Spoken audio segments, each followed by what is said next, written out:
अरे भैया, अरे बाबू, नंद गेट क्या होगा? આ બલ્બને ચાલુ કરવો હોય, આ બલ્બને ચાલુ કરવો હોય, રાઈટ, તો આમાંથી કઈ સ્વિચ ચાલુ હોય તો આ બલ્બ ચાલુ થઈ જાય? હવે આ પ્રકારનો જે અર્ધવાહક છે એમાં કોણ વધારે છે? તો આ પ્રકારના અર્ધવાહકમાં ઇલેક્ટ્રોનની સંખ્યા એ વધી જાય છે કોના કરતા? હોલ કરતા. હવે હોલ શું છે? પૂર્ણ તરંગ રેક્ટિફાયર. હવે આ પૂર્ણ તરંગ રેક્ટિફાયર શું છે એને સમજવાની કોશિશ કરીએ. હેલો બચ્ચો, કેસે હો, કી હાલચાલ? સમરી લેક્ચરમાં તમારું સ્વાગત છે. હું સંકેત કનાડિયા આ પ્રીડમના શાનદાર પ્લેટફોર્મ પર તમારું સ્વાગત કરું છું. સો આદાબ, સત શ્રી અકાલ, જય જય જય માતાજી, જય શ્રી કૃષ્ણ. સાથે લેક્ચરની જો શરૂઆત કરવામાં આવે તો બેટા આ લેક્ચરમાં શું છે? આ લેક્ચર કોના માટે બેનિફિશિયલ વધુ છે? તો ભૈયા, જે લોકો ઓલરેડી ફિઝિક્સમાં આ ચેપ્ટર ભણી ચૂક્યા છો એ લોકો માટે બહુ જ ઓછા સમયમાં રિવિઝન કરવાનો બેસ્ટ મોકો છે. રાઈટ, અહીંયા આગળનો પોર્શન છે જે તમને હું કરાવીશ ગેટ્સનો. આ ગેટ્સ તમારી કોઈ પણ કોમ્પિટિટિવ એક્ઝામ માટે તો ઇમ્પોર્ટન્ટ છે, પણ પછીનો પોર્શન એ તમારી બોર્ડ માટે પણ ઇમ્પોર્ટન્ટ છે. યાદ રાખજો, આ ચેપ્ટર લગભગ 70% બોર્ડમાં કટ થઈ ચૂક્યું છે. રાઈટ, અહીંયા આગળ ખાલી પીએન જંકશન ડાયોડ જેવો ટોપિક છે જે બોર્ડમાં છે, પણ આગળનો જે પોર્શન છે ગેટ્સ વાળો પોર્શન એ દરેક કોમ્પિટિટિવ એક્ઝામમાં પૂછાવાનો છે. ફિક્સ છે કે એમાંથી એક એમસીક્યુ તમારી કોમ્પિટિટિવ એક્ઝામમાં છે જ, એવું માનીને કરજો. રાઈટ, ગેટ્સની વાત કરી દઈશું. ગેટ્સ ટોટલ 5 પ્રકારના જોવા મળી જશે. હા, તમારા એક્સ ઓર અને એક્સ નોર એવા 2 ગેટ બીજા પણ છે જે તમારે સ્ટડી કરવાના નથી, તમારા સિલેબસમાં નથી, તો એને પણ તમે ધ્યાનમાં લેતા નહીં. પણ હવે જો વાત કરવામાં આવે સેમી કંડક્ટર. સર કંડક્ટર શું ના થા? વાહક. કંડક્ટર એટલે વાહક. અવાહક સાંભળ્યું હતું, પણ સર આ તો અર્ધવાહક છે. સેમી એટલે અર્ધ અને કંડક્ટર એટલે વાહક. अर्धवाहक कहना क्या चाहते हो सर? टॉपिक्स का मतलब क्या होता है? हाँ, तो भैया आ टॉपिक નો મતલબ એવો છે કે અમુક સમયે તો એ સુવાહક છે અથવા સારો વાહક બની જાય છે, પણ અમુક સમયે એ અવાહક પણ બને છે. રાઈટ, આ એવા તત્વોની વાત છે કે જે કાર્બન પ્રકારના છે. કાર્બન પ્રકારના તો નહીં, પણ હું કહીશ કે સિલિકોન પ્રકારના છે, જેની બાહ્યતમ કક્ષામાં 4 ઇલેક્ટ્રોન તો છે, પણ અમુક સમયે તે બંધિત અવસ્થામાં હોય છે. ડાયમંડ સ્ટ્રક્ચર બનાવે છે અકોર્ડિંગ ટુ કેમેસ્ટ્રી. રાઈટ, તો હું એવાની વાત કરવા જઈ રહ્યો છું. ચાલો ફટાફટ શરૂઆત કરીએ, પણ યાદ રાખજો આ કોના માટે ઇમ્પોર્ટન્ટ છે? જે લોકો ઓલરેડી એકવાર આ ચેપ્ટરને સ્ટડી કરી ચૂક્યા હોય એમના માટે રિવિઝન કરવા માટે, અથવા એવા છોકરાઓ જેમને આ ચેપ્ટર ભણવું છે તો ભણતા પહેલા આ ચેપ્ટરમાંથી સંપૂર્ણ આવડી જશે એવું નહીં, પણ ઓવરવ્યૂ મળી જાય એના માટે પણ આ ચેપ્ટરને તમે સ્ટડી કરી શકો છો. રાઈટ, તો આ ઓવરવ્યૂ સમરી લેક્ચર છે, સમરાઇઝ કરીને આપું છું એવી વાત છે. ઓકે, ચાલો ભૈયા સ્ટાર્ટ કરતે હે. યસ, તો સૌથી પહેલા આજે કયા કયા ટોપિક્સને ભણવાના છીએ? તો આજના જે ટોપિક છે એ શું છે બેટા? તો કે ભૈયા ગેટ. હા, ઓનલી ફોર JEE નીટ માટે છે. ત્યારબાદ P type and N type semiconductor, અને ત્યારબાદ પીએન જંકશન ડાયોડ. અચ્છા, ગુજરાતીમાં લખી નાખીએ, PN junction diode.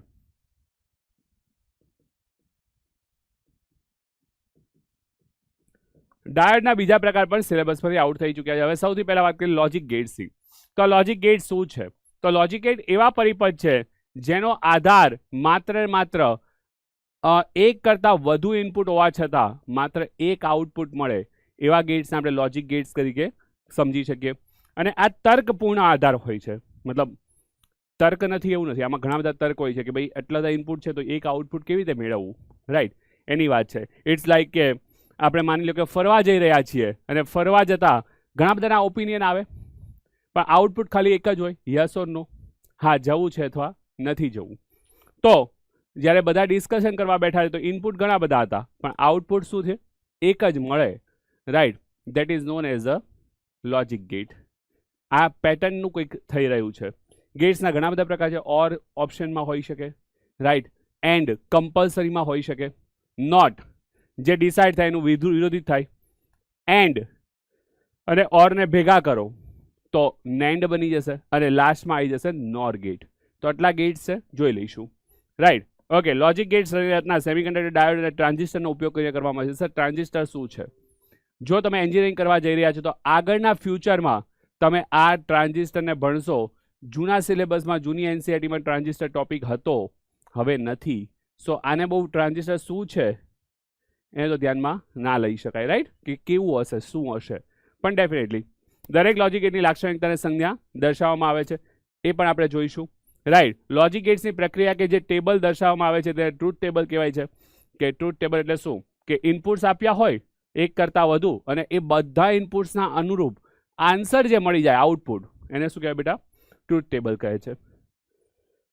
Logic gates digital system પર કાર્ય કરે છે. હવે ડિજિટલ સિસ્ટમ એટલે શું? એની પાસે 1 2 3 4 એટલા બધા ઇનપુટ નથી. એની પાસે માત્ર 2 જ ઇનપુટ છે, યા તો 1 એન્ડ યા તો 0. 1 એન્ડ 0 પર કાર્ય કરે એને ડિજિટલ સિગ્નલ કહેવાય. તમે સાંભળ્યું હશે આજકાલ ડિજિટાઇઝેશન ચાલે છે. તમારા ઘરમાં પણ સેટટોપ બોક્સ છે, ડિજિટલ સેટટોપ બોક્સ કહેવાય છે. આ ડિજિટલ સેટટોપ બોક્સનું શું છે? સિગ્નલ આવે તો પૂરું આવે, રાઈટ, અને પિક્ચર જેટલું પણ આવે ક્લિયર આવે. તમે કદાચ ઘણા છોકરાઓએ જૂનું ટીવી જોયું હોય તો એમાં આછા સિગ્નલ સાથે, ઓછા સિગ્નલ સાથે પણ ટીવીમાં ઝરમર સાથે, થોડા ખરાબ રિઝોલ્યુશન સાથે તમે જોયું હશે. કેબલ લાઇન કદાચ હોય, બહુ વર્ષો પહેલાંની વાત છે. It will be almost 15 year back. તો ઝરમરિયા સાથે તમે ટીવી જોયું હશે. પણ આજકાલ સેટટોપ બોક્સનો જમાનો આવી ચૂક્યો છે. આવશે તો મસ્ત ક્રિસ્ટલ ક્લિયર આવશે, બાકી આવશે જ નહીં. મતલબ યા તો સંપૂર્ણ 1 યા તો સંપૂર્ણ 0. 1 મતલબ પૂરું પિક્ચર આવી રહ્યું છે અને 0 મતલબ કોઈ પિક્ચર નથી. લોજિક ગેટનું બીજગણિત બુલિયન સમીકરણ તરીકે ઓળખવામાં આવે છે. અને આ બુલિયન સમીકરણમાં યાદ રાખજો, 1 + 1 0 નથી, અરે 2 નથી, 1 + 1 2 નથી, 1 + 1 1 જ છે. સમજશો આગળ આવશો એટલે, રાઈટ. બુલિયન બીજગણિત લોજિક સમીકરણ ઓકે પદ્ધતિ ઓળખાય છે, જેનો ઉપયોગ આઉટપુટ આધારિત સંયોજન ઇનપુટ પર કેવી રીતે હોય છે અને તે દર્શાવવામાં વપરાય છે. જ્યોર્જ બુલ આ મેથ્સની શોધ કરી હતી, જ્યોર્જ બુલ. આ નામને યાદ રાખજો, પૂછાવાનું નથી, પણ હા આપણને ખબર હોય કે ભાઈ આ પ્રકારનું મેથ્સ જે ગણ્યું હતું, લાવ્યા હતા એ કોણ હતા? તો હું મહાન મેથ્સ લાવતા જ્યોર્જ બુલ હતા. ચલો, લોજિક ગેટ્સ. મૂળભૂત લોજિક ગેટ્સ કેટલા છે? મૂળભૂત લોજિક ગેટ તમને ઓર, એન્ડ અને નોટ જોવા મળી જશે, રાઈટ. અને ત્યારબાદ જોવા જાવ તો સાર્વત્રિક કેટલા છે? મૂળભૂત એટલે શું?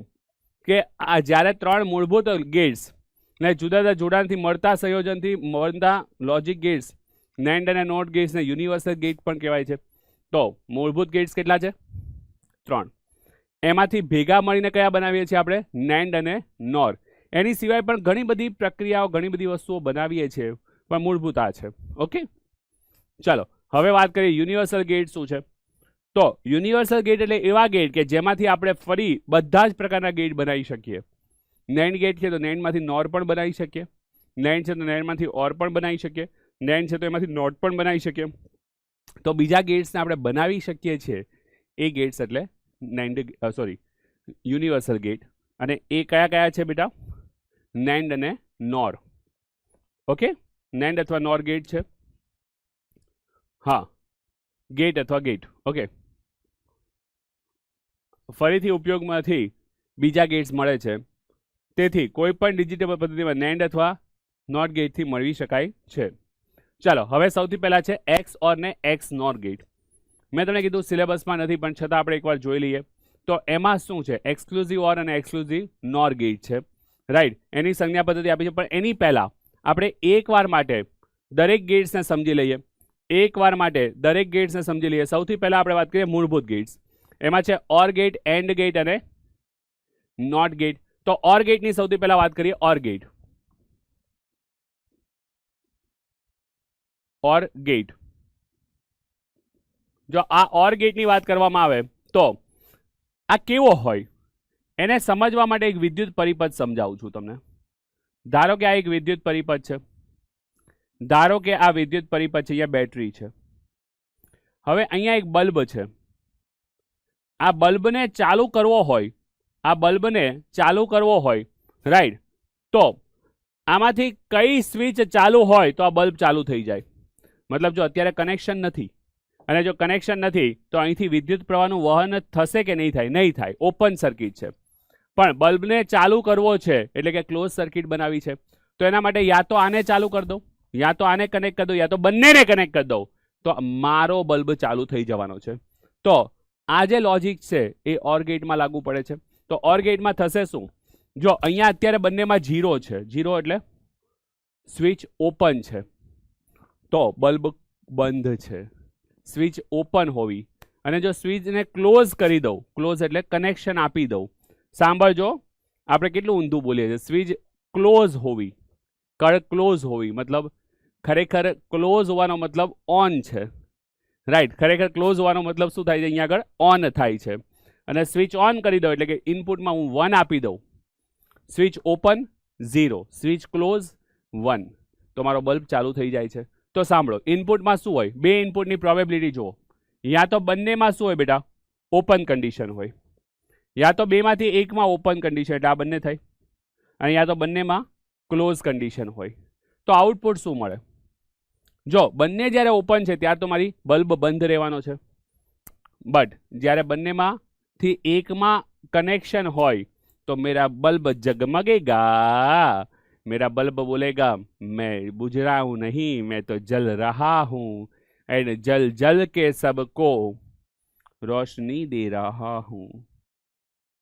ત્રણેય કન્ડિશનમાં, રાઈટ. હવે જો આ થઈ ગયું ટ્રુથ ટેબલ. શું થઈ ગયું બેટા? ટ્રુથ ટેબલ કહેવાય આને, કે ઇનપુટના અકોર્ડિંગ આઉટપુટ શું મળે છે. હવે જો આમાં આગળ તમે લોજિક વિચારો તો બેમાંથી એકમાં ઇનપુટમાં 1 તો આઉટપુટ 1, જો કોઈ એક ઇનપુટમાં 1 તો આઉટપુટ 1 છે. તો લોજિક શું બન્યું? લોજિક એક ઇનપુટમાં 1 તો આઉટપુટ 1, તો આઉટપુટ શું બની ગયું બેટા? 1 બની ગયું. સંજ્ઞા શું છે? તો એની સંજ્ઞા કંઈક તમને આવી જોવા મળી જશે.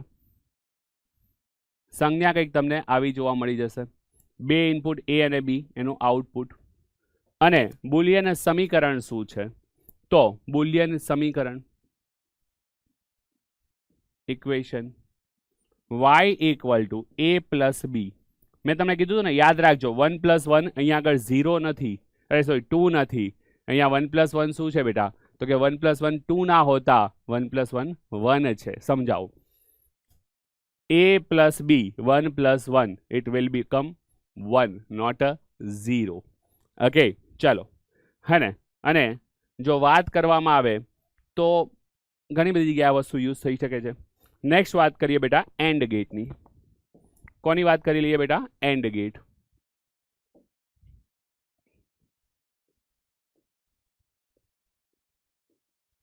હવે જો આ એન્ડ ગેટની સર્કિટને વિચારીએ તો કંઈક વિદ્યુત પરિપથ આવું બની જશે. मेरा बल्ब अभी भी जलने वाला है, बट अब जलने के लिए क्या चाहिए? जो બંનેમાં ઇનપુટ, હવે આ બલ્બ છે, રાઈટ, તો બે ઇનપુટ છે એ અને બી, બે સ્વિચ છે એ અને બી, બંનેમાં 0 તો પણ આઉટપુટમાં 0. ચલો માની લો કે હું આને કનેક્ટ કરાવી દઉં, મતલબ એમાં 1 છે, બીમાં 0 છે, તો પણ આઉટપુટ ના મળે, કેમ કે પરિપથ સંપૂર્ણ થયો નથી. ચલો હવે હું અહીંયા આગળ એમાં કનેક્શન નથી આપતો, પણ હું કનેક્શન આપું છું બીને, તો પણ શું થશે? આઉટપુટમાં 0 જ મળશે, હે ને? કનેક્શન બીને આપું તો પણ શું થાય? અહીંથી જ પ્રવાહ આગળ નહીં વધી શકે. પણ હવે જો હું બંનેમાં કનેક્શન આપી દઉં છું, એટલે કે બંનેમાં 1 તો આउटपुट 1. बल्ब अब अभी आया ना, अभी आया ये, अब हो रहा है ये कनेक्ट, अब हो जाएगा काम, अब हो जाएगा काम, अभी हम काम कर सकते हैं. ठीक है, તો અહીંયા આઉટપુટ 1 મળી જાય છે. ચલો હવે વાત કરી લઈએ. આ તો થઈ ગયું ટ્રુથ ટેબલ. હવે છે બેટા બુલિયન ઇક્વેશન. તો બુલિયન ઇક્વેશન શું થાય? y equal to a dot b થાય. શું થાય બેટા? y equal to a dot b થાય છે. એન્ડ આની સંજ્ઞા પદ્ધતિને જ્યારે પણ હું જોઉં છું તો મને યાદ આવે છે ચોકોબારની. ચોકોબાર, રાઈટ, સંજ્ઞા. તો આવી સંજ્ઞાનો મતલબ શું છે? એન્ડ ગેટ છે. અને આનું લોજિક શું છે? ચલો લોજિકને વિચારો. તમે એવું કહી શકો કે બધા ઇનપુટમાં 1 છે ત્યારે આઉટપુટ 1 છે, એવું પણ કહી શકો, અથવા એની કરતાં વધુ સરસ આઉટપુટ આપો. જો કોઈ એક ઇનપુટમાં 0 તો આઉટપુટ 0. તો વધુ યાદ રાખજો. હા, લોજિક શું બને છે આનું? આને યાદ રાખવાનું લોજિક. એક ઇનપુટમાં 0 તો આઉટપુટ 0. એક ઇનપુટમાં કોઈ એક ઇનપુટમાં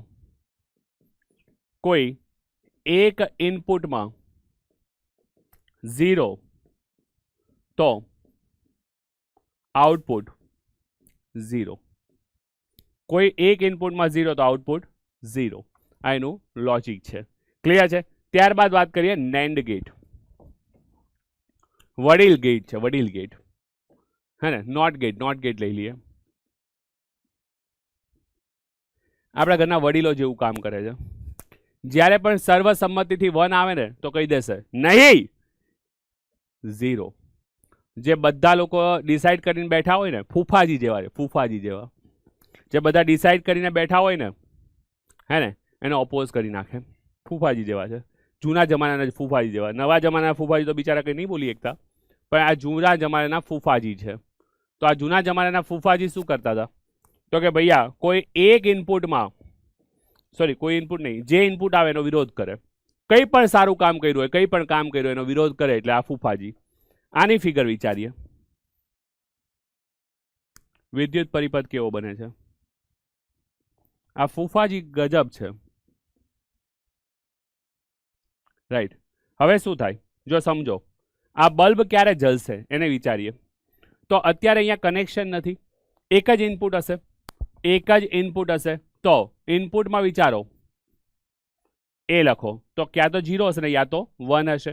અને આઉટપુટ વિચારો, જ્યારે આ કનેક્શન નથી તો વિદ્યુત પ્રવાહને કમ્પલસરી શેમાંથી નીકળવું પડશે? બલ્બમાંથી. વિદ્યુત પ્રવાહ એવો જ માર્ગ પસંદ કરે જ્યાં આગળ અવરોધ ઓછો હોય. તો કમ્પલસરી ક્યાંથી નીકળશે? અહીંથી નીકળશે. તો ત્યારે તો વિદ્યુત પ્રવાહનું વહન થઈ જશે. પણ જો જ્યારે વિદ્યુત પ્રવાહનું વહન થવાનું હોય તો જ્યારે 0 આવ્યું ત્યારે 1 આવી ગયું. અને જ્યારે 1 છે, મતલબ કનેક્શન છે, તો હવે આ બ્રાન્ચ શોર્ટ સર્કિટ છે. તો બધો પ્રવાહ ક્યાંથી પસાર થઈ જાય? શોર્ટ સર્કિટમાંથી. બલ્બમાંથી કંઈ પસાર જ ના થાય તો બલ્બ થઈ ગયો 0. હવે y ઇક્વલ ટુ શું આવશે? તો કે a બાર, મતલબ ઇનપુટનો વિરોધ. અને આની જો ઇક્વેશન, આ થઈ ગયું બુલિયન ઇક્વેશન. અને સંજ્ઞા વિચારો, તો સંજ્ઞા થઈ જશે y equal to a. Okay, સંજ્ઞા વિચારવાની છે. તો સંજ્ઞા થઈ જશે ટ્રાયેંગલ. અને આ ટ્રાયેંગલ પર એક ચેરી છે, તો નોટ ગેટ છે. તો આ ચેરી જે છે એને પણ ધ્યાનમાં લેજો. ચેરી ઇઝ અ નોટ ગેટ. ચેરી ડિનોટ ટુ નોટ ગેટ. હવે જો વાત કરીએ તો બેટા મૂળભૂત ગેટ્સની ઉપરથી, એના પરથી જે સંયોજનથી બન્યું એને આપણે કીધું કયા ગેટ્સ બેટા? તો કે સાર્વત્રિક ગેટ. તો હવે નેન્ડ ગેટ અને નોર ગેટની વાત કરી લઈએ. કોની બેટા? NAND gate. પણ હું નેન્ડ ગેટ અને નોર ગેટને કંઈક અલગ રીતે બતાવું છું. હું ઓર વત્તા નોટ બરાબર નોર ગેટ છે. ઓર વત્તા નોટ બરાબર કયા ગેટ છે બેટા? નોર ગેટ છે. મતલબ હું વાત કરું તો આમ તો જોવા જાઓ તો નોર ગેટની વાત ચાલે છે, પણ આ નોર ગેટ ખરેખર શું છે? ઓર વત્તા, હા. તો ઓર ગેટ કેવો હતો બેટા? ઓર ગેટ કંઈક આવો હતો.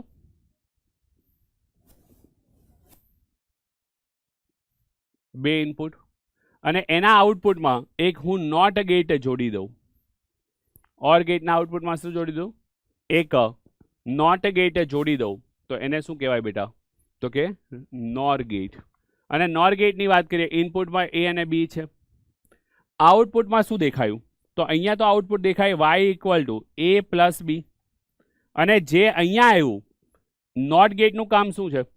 સર્વસંમતિથી જે થયું છે એનો વિરોધ કરી નાખવાનું. મતલબ જે આઉટપુટ 0 આવ્યું હોય તો 1 કરી નાખવાનું, 1 આવ્યું હોય તો 0 કરી નાખવાનું, રાઈટ. તો અહીંયા આગળ આઉટપુટ શું આવી જશે? તો a પ્લસ b નો બાર.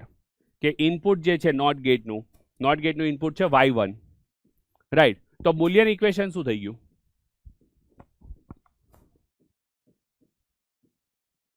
y equal to a plus b નો બાર. લોજિક શું થઈ ગયું? લોજિક એવું થઈ ગયું કે જો ઓર ગેટમાં 1 આવતું હતું તો નોર ગેટમાં એ જ ઇનપુટ માટે 0 આવી જશે.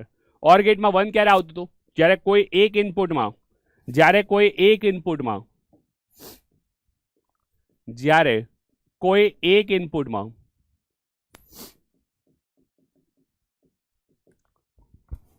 1 તો આઉટપુટ શું હોય બેટા ખબર છે? 0. તો ઓહો સર, આના પરથી તો આપણે ટ્રુથ ટેબલ બહુ મસ્ત રીતે બનાવી દઈએ. ચલો, ટ્રુથ ટેબલ બનાવવા માટે 1 સેકન્ડ લાગશે. ટ્રુથ ટેબલના ઇનપુટ ફિક્સ છે. શું છે બેટા? 0 0 0 1 1 0 1 1. કોઈ એક ઇનપુટમાં 0 1 તો આઉટપુટ, કોઈ એક ઇનપુટમાં 1 તો આઉટપુટ 0. તો અહીંયા બધે 0 અને અહીંયા 1. રાઈટ. એક્ઝેક્ટ શું થઈ ગયું બેટા? ઉલટું થઈ ગયું. હા કે ના? રાઈટ. અને આની સંજ્ઞા, પરફેક્ટ સંજ્ઞા શું? સંજ્ઞા તો સંજ્ઞા બેટા છે જે ઓર ગેટ હતી ને એવી જ સંજ્ઞા છે, પણ એક નોટ ગેટની યાદમાં અહીંયા એક ચેરી મૂકી દેવામાં આવે છે. અને જો નોટ ગેટની યાદમાં એક ચેરી મૂકી દેવામાં આવે તો સરસ મજાનું કામ થઈ જાય. ચલો, થોડી વ્યવસ્થિત ફિગર ડ્રો કરીએ.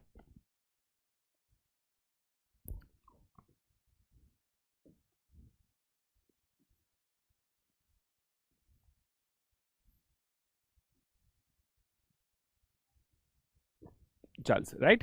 ચલો, હવે છે નંદ ગેટ. નંદ ગેટ. ચલો, નેન્ડ ગેટ શું હશે? મને કોઈ કહેશે? ए भैया, अरे बाबू, नंद गेट क्या होगा? तो भैया ये तो एंड प्लस और होना चाहिए. क्या होना चाहिए? एंड प्लस और. अरे and plus not. And plus not मतलब જે એન્ડ ગેટ હતો ને, એન્ડ ગેટ હતો એના ઉપર ચેરી, અથવા જે એન્ડ ગેટ હતો એના આઉટપુટમાં મેં શું નાખી દીધું બેટા? Not gate. તો આની સંજ્ઞા પદ્ધતિ શું થઈ જશે? સંજ્ઞા પદ્ધતિ ચેરી આવી ગઈ. Chocobar pay cherry, Chocobar pay cherry તો નંદ ગેટ, ચોકોબાર पे चेरी तो नंद गेट. अरे भैया, ચોકોબાર पे चेरी सोने पे सुहागा, it will be NAND gate. જો અહીંયા શું આવશે? અહીંયા તો જો ઇનપુટમાં એ અને બી હોવાના, તો મધ્યસ્થ ઇનપુટ y1 શું થશે? a dot b. પણ આ જે નોટ ગેટ છે એ શું કરશે? a ડોટ બી નો બાર કરી નાખશે. અહીંયા આગળ ઘણા મેથ્સના બુલિયન ઇક્વેશન્સ પણ છે, હું તમને આપીશ. રાઈટ. મેથ્સના ઘણા રિલેશન છે જે આગળ જતા કામ લાગી શકે. ઓકે, હોમવર્કમાં આના ક્વેશ્ચન્સ પણ આપીશ. મને કોમેન્ટ બોક્સમાં તમારે જરૂરથી કહેવાનું છે કે સૈયા સર, જેટલા ક્વેશ્ચન છે એના આન્સર તમારે મને આપવાના છે. એકાદ ક્વેશ્ચન કરાવીશ, 2 ક્વેશ્ચન કરાવીશ, અમુક હોમવર્ક ક્વેશ્ચન આપીશ અને મને જણાવજો હોમવર્ક ક્વેશ્ચન નંબર 1 આન્સર આ, હોમવર્ક ક્વેશ્ચન નંબર 2 આન્સર આ. રાઈટ. તો જેથી તમને પણ બિલ્ડઅપ થશે કોન્ફિડન્ટ કે ભાઈ હા યાર આવડે છે. ઓકે, ચાલો યાદ રાખજો, છેલ્લા લગભગ 10 વર્ષનો રેશિયો એવું કહે છે કે ગેટ્સમાંથી એક ક્વેશ્ચન તમારી JEE એક્ઝામ અથવા નીટની એક્ઝામમાં પૂછાય જ છે. ઇવન જો જ્યાં સુધી આ બોર્ડમાં ટોપિક હતો, તમારી બોર્ડની એક્ઝામમાં અને ગુજકેટની એક્ઝામમાં પણ પૂછાતો હતો, પણ ક્યારે? જ્યારે આ ઓલરેડી બોર્ડમાં હતો ત્યારે. હવે આ ક્વેશ્ચન ટોપિક્સ બોર્ડમાં નથી તો નથી, કોઈ વાંધો નહીં, પણ જ્યાં સુધી હતો ત્યાં સુધી તો ઇમ્પોર્ટન્ટ હતો જ. અને નીટ અને JEE માટે કમ્પલસરીમાં ઇમ્પોર્ટન્ટ છે, કરી લેજો. હે ને? માત્ર અડધી કલાકનો ટોપિક, અને જો ના થાય તો it's will be very difficult for you. Right. Easy question, તમારી કોઈ પણ કોમ્પિટિટિવ એક્ઝામમાં 4 માર્ક્સ આપી રહ્યો છે.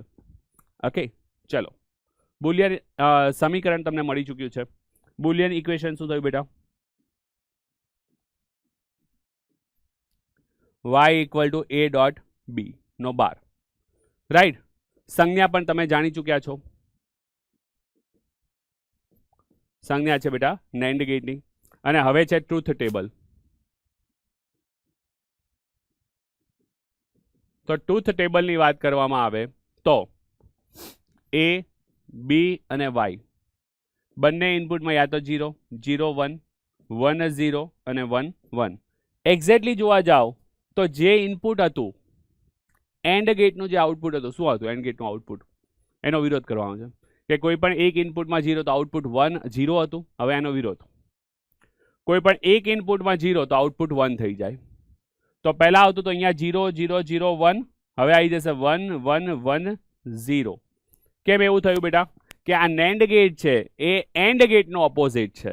એન્ડ ગેટમાં જે આન્સર આવતો તેનો ઊંધો કરી નાખે છે. તો લોજિક શું બની ગયું બેટા?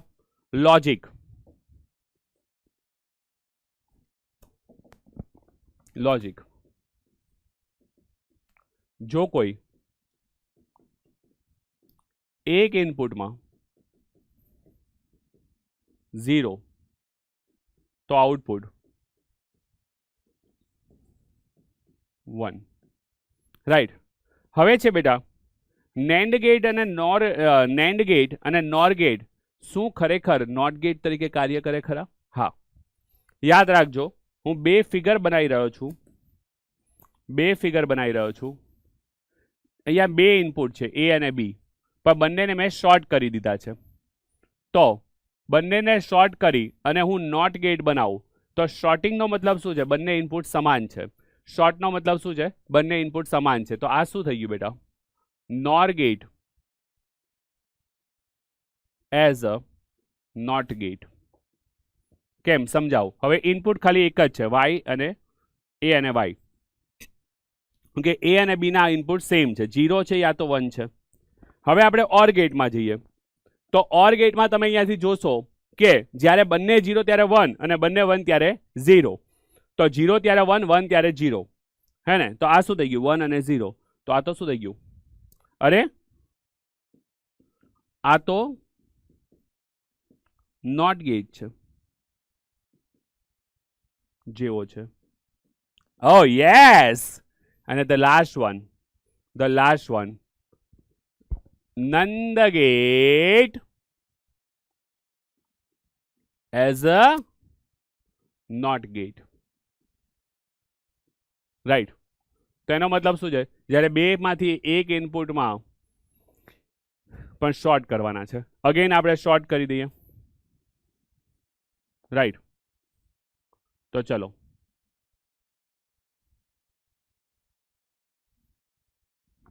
હવે બે ઇનપુટને આપણે શોર્ટ કરી દઈશું. કોના? NAND ગેટના બે ઇનપુટને શોર્ટ કરી દીધા. તો અગેન આપણે NAND ગેટને પણ એકવાર જોઈ લઈએ. જો NAND ગેટના એ બે ઇનપુટમાં બંને 0 ત્યારે 1 અને બંને 1 ત્યારે 0 છે. તો અગેન આ શું થઈ જશે? ઇનપુટમાં A અને B બંને સેમ જ હશે. કેમ? શોર્ટ કરેલા છે. બંને ઇનપુટ શેડ તો બંનેમાં 0 યા તો બંનેમાં 1. તો આઉટપુટમાં અહીંયા 1 થઈ જશે, અહીંયા 0 થઈ જશે. તો આ થઈ ગયું બેટા. અરે આનું પણ ટ્રુથ ટેબલ કોના જેવું છે? તો કે ભૈયા આનું પણ ટ્રુથ ટેબલ એક્ઝેક્ટલી તમે સહી સમજે નોટ ગેટ જેવું છે. તો કહી શકાય કે હા. તો આ વસ્તુ છે કે ભાઈ કયા ગેટથી કયો ગેટ બનાવી શકાય છે. તો જો મેં કીધું ને યુનિવર્સલ ગેટ છે ને, યુનિવર્સલ ગેટ હોય તો શું થાય? NAND ગેટમાંથી નોટ ગેટ બની ગયો. હવે હોમવર્કમાં શું છે? તમે કોશિશ કરશો જાતે કેવી રીતે NAND ગેટની મદદથી એન્ડ ગેટ અને NAND ગેટની મદદથી OR ગેટ બનાવી શકો છો, અથવા NOR ગેટની મદદથી એન્ડ ગેટ અને NOR ગેટની મદદથી OR ગેટ બનાવી શકાય. રાઈટ. તમે કોશિશ કરશો. રાઈટ. ચલો હવે છે બેટા XOR ને XNOR. આ બંને ગેટ્સ તમારા સિલેબસમાં નથી, પણ JEE એડવાન્સમાં પૂછવા માટે લાયક હતા. તો મેં એકવાર માટે અહીંયા લીધા છે ફોર JEE એડવાન્સ ઓનલી.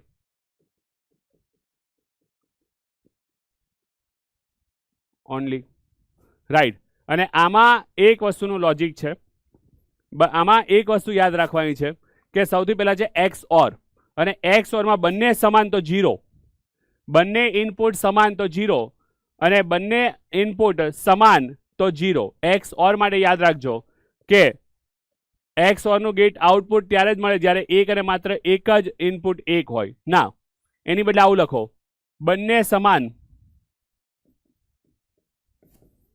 બંને ઇનપુટ સમાન તો આઉટપુટ 0. રાઈટ. બંને ઇનપુટ સમાન હોય, જો બંનેમાં 0 હોય અથવા બંનેમાં 1 હોય તો આઉટપુટ 0 થઈ ગયું. રાઈટ. અથવા બંને વિજાતીય હોય જે ઉપર લખ્યું એ પ્રમાણે, ઓકે, એની સંજ્ઞા શું છે? તો એની સંજ્ઞા કંઈક આવી જોવા મળે છે. તો સાંભળો, એક્સ નોરની શું હશે? અહીંયા આગળ ટપકું હશે અને અહીંયા આગળ શું થઈ જશે? બંને સમાન, તો આન્સર 1 થઈ જશે. એ થઈ જશે એક્સ તમારો નોર. સંજ્ઞા પદ્ધતિ બુલિયન ઇક્વેશન છે, બુલિયન ઇક્વેશન આવી રીતે પણ લખી શકાય છે. રાઈટ. અને લાસ્ટમાં જે એક્સ નોર ગેટ, જેમાં અહીંયા આગળ ટપકું જોવા મળશે, ઓર જેવું જ છે, પણ અહીંયા આગળ એક વધારાનું પેલું લાઈન પણ જોવા મળી જાય છે. અને આનું લોજિક શું છે? જ્યારે બંને ઇનપુટ સમાન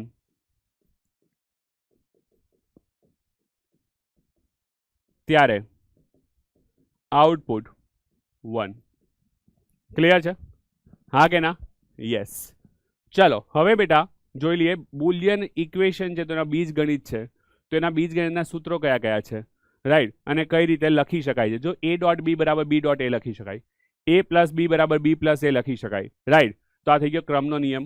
તો ક્રમનો નિયમ શું છે? a પ્લસ બી ને બી પ્લસ એ બંને સરખું છે. જૂથનો નિયમ a plus b plus c છે, એમાં તમે એવું લખી શકો a plus b plus C.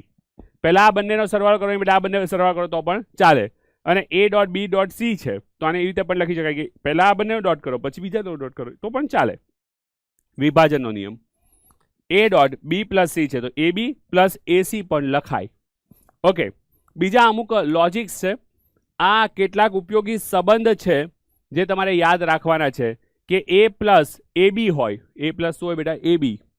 તો આનો આન્સર આવી જશે a પ્લસ એ બી નો આન્સર આવી જશે બેટા એ.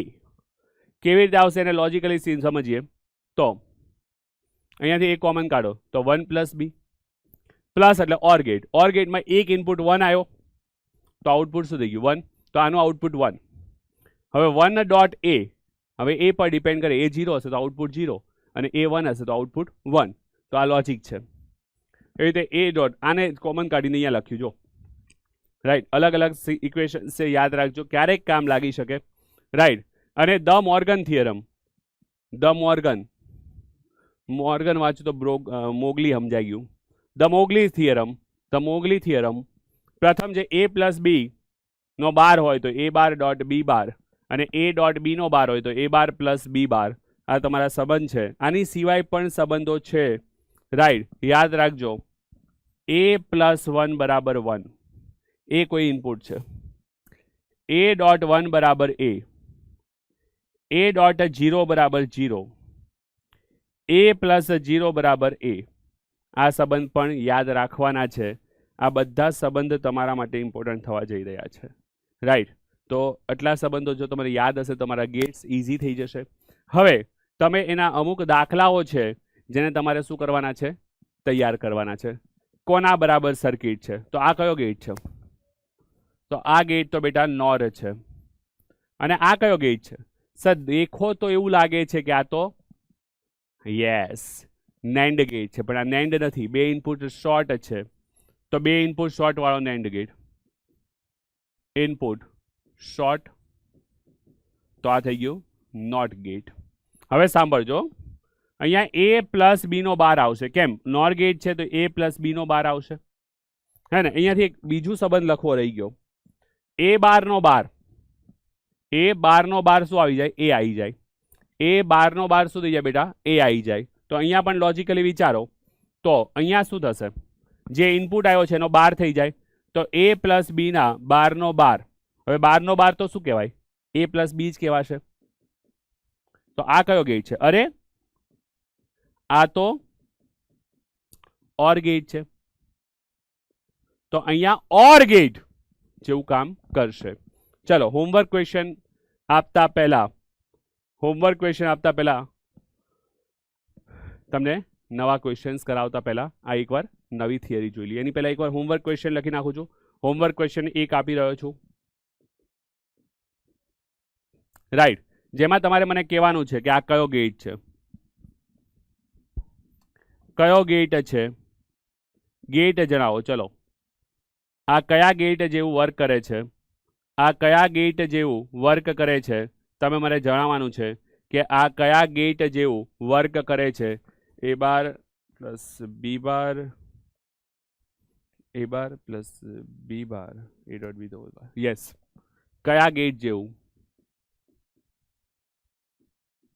જેવું કાર્ય કરે છે? ચલો હવે છે અર્ધવાહકો. હવે અર્ધવાહકો નેચરલ અર્ધવાહકો પણ હોઈ શકે અને અમુક વાહકોના કોમ્બિનેશનથી પણ તમને અર્ધવાહકો મળતા હોય. તો ચલો હવે કોમ્બિનેશનથી મળતા અર્ધવાહકો કયા છે, નેચરલ કયા અર્ધવાહકો કયા છે એને એકવાર જોઈ લઈએ અને ત્યારબાદ આપણે આગળ વધીશું. તો સૌથી પહેલા છે અર્ધવાહક, નેચરલ અર્ધવાહક કયા છે, સિલિકોન ને જર્મેનિયમ. પછી કાર્બનિક અને અકાર્બનિક અને કાર્બનિક પોલિમર અર્ધવાહકો કયા છે, તો સંયોજિત અર્ધવાહકો કયા છે, CDS, gallium arsenic, CDSE, indium phosphorus વગેરે છે. એ કેવા છે અકાર્બનિક. અને કાર્બનિક કોણ છે, એથ્રેસિન, ડ્રોપ્ડ થેલોસાઇનાઇડ, રાઈટ, આ બધા છે. અને લાસ્ટમાં કાર્બનિક પોલિમર, તો પાયરોલ, પોલીએનિલિન અને પોલીથીઓફીન, આ બધા છે. તો ચલો એકવાર આ લિસ્ટ બનાવી દો. ચલો ફટાફટ. ચલો જોવા જઈએ તો અકાર્બનિક, કાર્બનિક અને કાર્બનિક પોલિમર માટે આપણે બધી વસ્તુઓ જાણીએ છીએ. ચલો હવે આગળ વધવાની કોશિશ કરીએ. તો સિલિકોન. હવે સિલિકોનમાં તાપમાનની અસર શું હોય? હવે જો અહીંયા સિલિકોનની વાત કરવામાં આવે તો સિલિકોનમાં જો જોવામાં આવે તો સિલિકોન 0 ડિગ્રી તાપમાને એના દરેક ઇલેક્ટ્રોન કેવા હોય? દરેક ઇલેક્ટ્રોન બંધિત અવસ્થામાં હોય. જો બંધિત અવસ્થામાં છે તો મુક્ત ઇલેક્ટ્રોન 0 છે અને મુક્ત ઇલેક્ટ્રોન 0 હોય તો શું થાય? અરે વિદ્યુત પ્રવાહનું વહન થાય નહીં. તો કહી શકાય ભૈયા કે સિલિકોન જે છે, કોણ બેટા? સિલિકોન. આ જે સિલિકોન છે, સિલિકોન પાસે 4 એક્સ્ટ્રા ઇલેક્ટ્રોન છે, બાહ્ય કક્ષામાં ઇલેક્ટ્રોન છે. અને આ 4 ઇલેક્ટ્રોન જે બાહ્ય કક્ષામાં છે, તે 0 ડિગ્રી તાપમાને, કયા તાપમાને? 0 ડિગ્રી તાપમાને બંધિત અવસ્થામાં છે.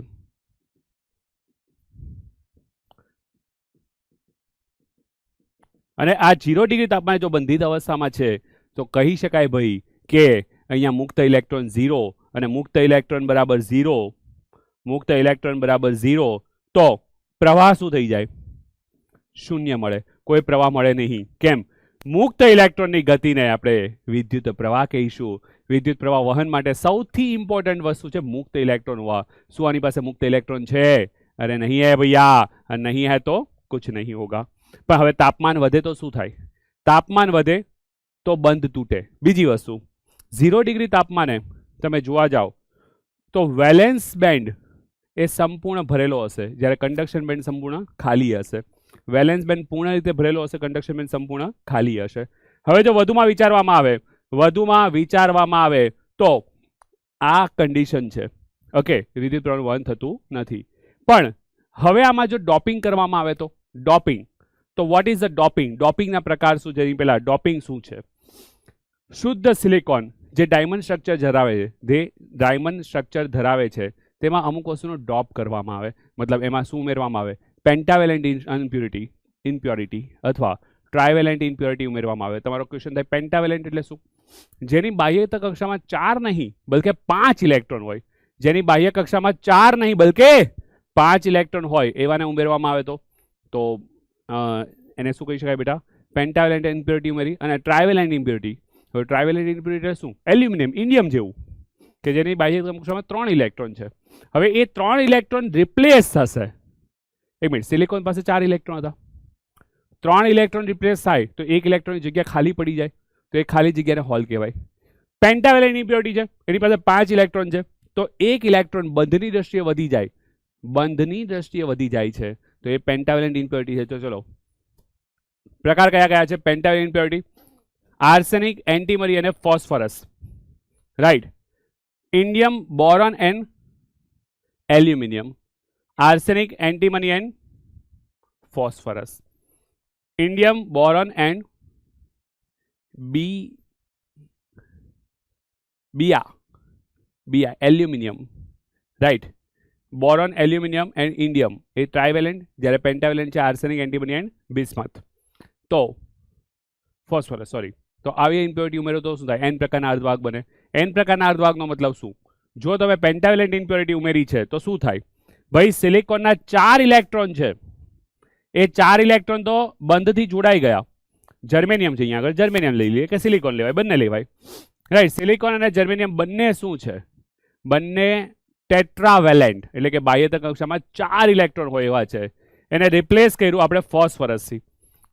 હા, આર્સેનિકથી પણ કરી શકાય, ફોસ્ફરસથી પણ કરી શકાય. તો મેં ફોસ્ફરસથી જો રિપ્લેસ કરું તો એની પાસે એક વધારાનો ઇલેક્ટ્રોન હતો, આ મુક્ત છે, આ મુક્ત ઇલેક્ટ્રોન છે. તો આ શું કરશે? વિદ્યુત પ્રવાહ જે છે એ એકદમથી વધારશે, રાઈટ. તો વિદ્યુત પ્રવાહ વધારવાનું કામ કરશે. બીજી વસ્તુ, આ ઇમ્પ્યોરિટી કેવી છે? તો આ છે બેટા ડોનર ઇમ્પ્યોરિટી. કેવી છે બેટા? ડોનર અશુદ્ધિ.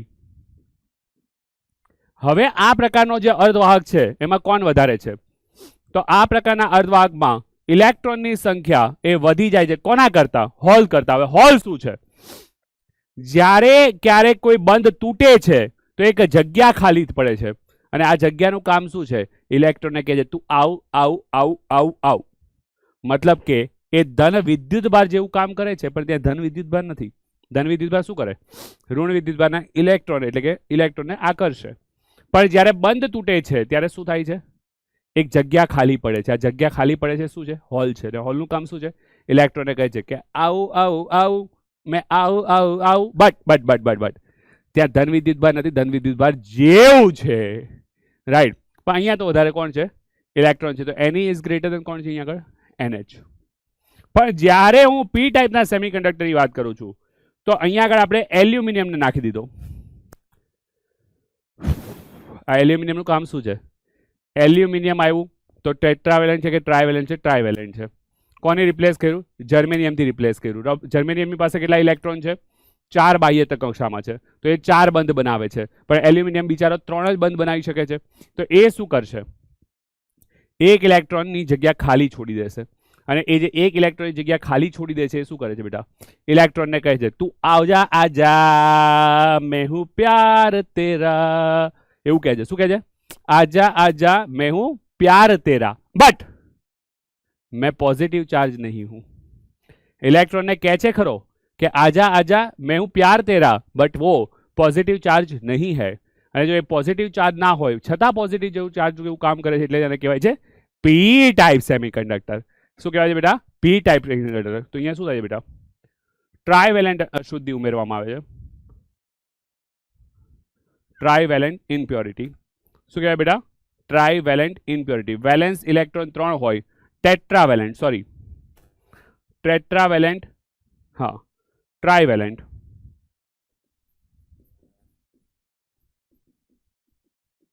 અશુદ્ધિ. તો અહીંયા ભૂલ પડી ને બેટા? અહીંયા ટ્રાયવેલેન્ટ કેવું જોઈએ, ટેટ્રા નહીં, ટ્રાય. ટ્રાયવેલેન્ટ ઇમ્પ્યોરિટી કેવું જોઈએ, રાઈટ? ઓકે, ચાલો ભૈયા, હવે છે દળ ક્રમનો નિયમ. શું થાય? જેમ ઇલેક્ટ્રોન હોલ છૂટા પડે છે ક્યારે? જ્યારે બંધ તૂટે છે. તો એ પાછા પણ સંયોજાતા હશે કે નહીં સંયોજાતા હોય? પાછા પણ સંયોજાતા હશે. આ નિયમને કહેવાય છે દળ ક્રિયાનો નિયમ. શું કહેવાય છે બેટા? દળ ક્રિયાનો નિયમ. આ નિયમને શું કહેવાય છે બેટા? દળ ક્રિયાનો નિયમ. અને આ દળ ક્રિયાના નિયમની વાત કરીએ તો શું થાય છે? ઉષ્મીય અસર લીધે અર્ધભાગમાં ઇલેક્ટ્રોન મુક્ત થઈને નિર્માણ થાય છે, હોલનું રચના થાય છે. પણ આ રચના પાછું પુનઃ સંયોજાય છે, રાઈટ? તો નિર્માણ પ્રક્રિયામાં એક ભાગ પુનઃ સંયોજનની પ્રક્રિયાના સમાનપણે ઉદ્ભવે છે. શું થાય છે? જેમ ઇલેક્ટ્રોન હોલનું નિર્માણ થાય છે તો પુનઃ संयोजन પણ થાય છે. कहीं पे लाइफ में जोड़ा टूटा तो कहीं और जगह पे ये जोड़ा बना, राइट? यही है लाइफ का नाम, यही है लाइफ का नाम, यही है लाइफ का लॉ कि एक जगह पे आपका प्यार टूटा, दूसरी जगह पे प्यार मिलेगा. बस इलेक्ट्रॉन ने એવું જ થાય છે કે એક જગ્યાએ બંધ તૂટે છે તો એક જગ્યાએથી ઇલેક્ટ્રોન મુક્ત પડે તો બીજી જગ્યાએ સંયોજાય પણ છે, રાઈટ? ફરીથી સંયોજાય છે. સંતુલન સ્થિતિએ ચાર્જ કેરિયર નિર્માણનો દર એ ચાર્જ કેરિયરના પુનઃ સંયોજનના દર બરાબર હોય છે, રાઈટ? અને એના લોનું સૂત્ર વિચારીએ તો ઇલેક્ટ્રોન હોલની સાથે અથડામણને લીધે પુનઃ સંયોજન થાય છે. કहीं पे टकराया तो टकराते ही हुआ प्यार, कहीं पे टकराया तो टकराते ही हुआ प्यार, तो कहीं पे छूटा कहीं पे टूटा तो कहीं पे वापस भी हम मिले हैं. तो भैया यही है प्यार, यही है प्यार, यही है प्यार. तो इलेक्ट्रॉन હોલનો પ્યાર જ કંઈક અજીબ છે. ચલો ભૈયા આગે દેખતે હે. ઇલેક્ટ્રોનના હોલની સાથે અથડામણથી પૂર્ણ સંયોજન થાય છે ને એની અને NH સૌથી વધુ કિંમતો તેઓના સહસંયોજનમાં શક્યતાઓ સૌથી વધુ. જેટલા હોલ ઇલેક્ટ્રોન વધારે એટલી પૂર્ણ સંયોજનની શક્યતા વધારે છે. અરે ભૈયા વાત તો સાચી જ છે ને? જેટલા હોલ અને ઇલેક્ટ્રોન વધારે હશે એટલું સંયોજન વધારે થશે. અને એનું સૂત્ર છે Ni² બરાબર Ne ઇન્ટુ NH. Ni² બરાબર Ne ઇન્ટુ NH. આ સૂત્રને યાદ રાખજો. આ સૂત્ર પરથી ક્વેશ્ચન પૂછાવાનો છે આ વખતે તમારી કોઈ પણ competitive exam as well as બોર્ડમાં. કેમ કે હવે સિલેબસ ઘણો કટ થયો છે આ ટોપિકમાં, તો ડેફિનેટલી આ એક ઇમ્પોર્ટન્ટ સૂત્ર બનવા જઈ રહ્યું છે. અહીંથી ઘણી બધી વખત નીટ અને JEE પૂછાયું છે, બોર્ડમાં અને ગુજકેટમાં તો એવરી ટાઈમ પૂછાયું છે લગભગ, રાઈટ? તો ચલો અહીંયા જોઈ લઈએ. ઉષ્માગતિશાસ્ત્રના નિયમ મુજબ ધન માટે R નું મૂલ્ય અચળ રહે છે, જ્યારે સ્ફટિક માટે લેટાઇસ બંધારણના સમાન હોય છે. અહીંયા ચલન છે, પછી R = 1 લઈ લીધું છે. ઓકે, ચલો એ સૂત્ર પર અમુક દાખલા છે, ફટાફટ દાખલા જોઈ લઈએ. એક દાખલો જોઈ લઈએ અને એક દાખલો હોમવર્કમાં આપી દઈએ, રાઈટ? એક દાખલો જોઈ લઈએ, બીજો દાખલો હોમવર્કમાં પણ નથી આપવો. ચલો, ઘન સેન્ટીમીટર દીઠ એટલે એકમ કદમાં છે પણ સેન્ટીમીટર ક્યુબમાં છે. તો અહીંયા ઇલેક્ટ્રોનની સંખ્યા એની બરાબર 6 × 10⁻12 સેન્ટીમીટર ક્યુબ પ્રતિ સેન્ટીમીટર ક્યુબ છે. મીટર ક્યુબમાં ફેરવવું હોય તો 6 × 10⁻12 10+12 ગુણ્યા 10⁶ મીટર ક્યુબમાં ફેરવાઈ જશે, -3. તો એની મળી જશે. હવે અહીંયા શું આપ્યું છે? હોલની સંખ્યા પણ આપી છે. તો અહીંયા આગળ ક્વેશ્ચન એવો છે કે હોલની સંખ્યા અને ઇલેક્ટ્રોનની સંખ્યા પરથી તમે ડિસાઇડ કરો કે આ N પ્રકારનો છે કે P પ્રકારનો છે. તો હવે અહીંયા તમે ધ્યાનથી જોશો તો NH કેટલો છે? 8 × 10⁻19 मीटर⁻3. અહીંયા સેન્ટીમીટરની બદલે मीटर⁻3 કહી દીધું છે. અરે ઇલેક્ટ્રોન જ્યાદા હે યા હોલ જ્યાદા હે? ઓબ્વિયસલી હોલ જ્યાદા હે, અને હોલની સંખ્યા વધારે હોવાથી આને કહેવાશે P type semiconductor. P type semiconductor. હા, P પ્રકારનો અર્ધવાહક. P પ્રકારનો અર્ધવાહક, P ટાઈપ અર્ધવાહક. અને અહીંયા આગળ Ni = જો Ni માગ્યું હોત પુનઃસંયોજન દર, તો આપણે Ni² = Ne × NH પણ કરી નાખેત. નેક્સ્ટ ક્વેશ્ચન સમજવાનો નથી, પણ હવે છે થિયોરી. ખૂબ જ ઇમ્પોર્ટન્ટ થિયરી છે કે P ટાઈપ અને N ટાઈપને જો ભેગા કરવામાં આવે તો શું થાય. તો P ટાઈપને N ટાઈપને ભેગા કરવામાં આવે તો શું થાય? તમે વિચારો. P ટાઈપ છે, આ વિસ્તારમાં હોલ હોલ હોલ હોલ હે. અહીંયા ઇલેક્ટ્રોન ઇલેક્ટ્રોન ઇલેક્ટ્રોન વધારાના છે. કારણ કે આપણે N ટાઈપમાં હવે જોઈ શક્યા છે કે N ટાઈપમાં શું વધારે છે?